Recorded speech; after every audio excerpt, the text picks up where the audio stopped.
Hey everyone, in this quick tutorial I am going to show you how to use crypto payments on Stripe.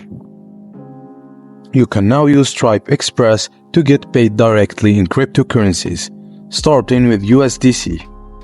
Choosing to earn in crypto enables you to get paid faster and makes it even easier to own and manage crypto.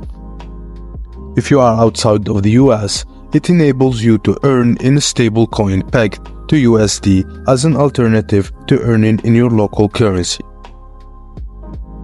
In your account settings, you'll now see the option to add a crypto wallet and set it as your default payout account.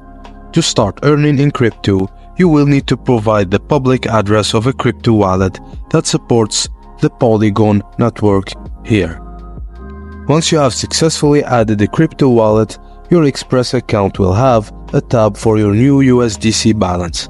This tab is where you can track payments from your platform that were made in USDC and view upcoming payouts to your crypto wallet directly. The cryptocurrencies that are supported in Stripe currently are USDC, which is a digital stablecoin that is pegged to the United States dollar. And that's it, guys. What are you waiting for to start earning your payouts in cryptocurrency? Thank you for watching. Please don't forget to like and subscribe for more, and I will see you on the next one. Bye for now.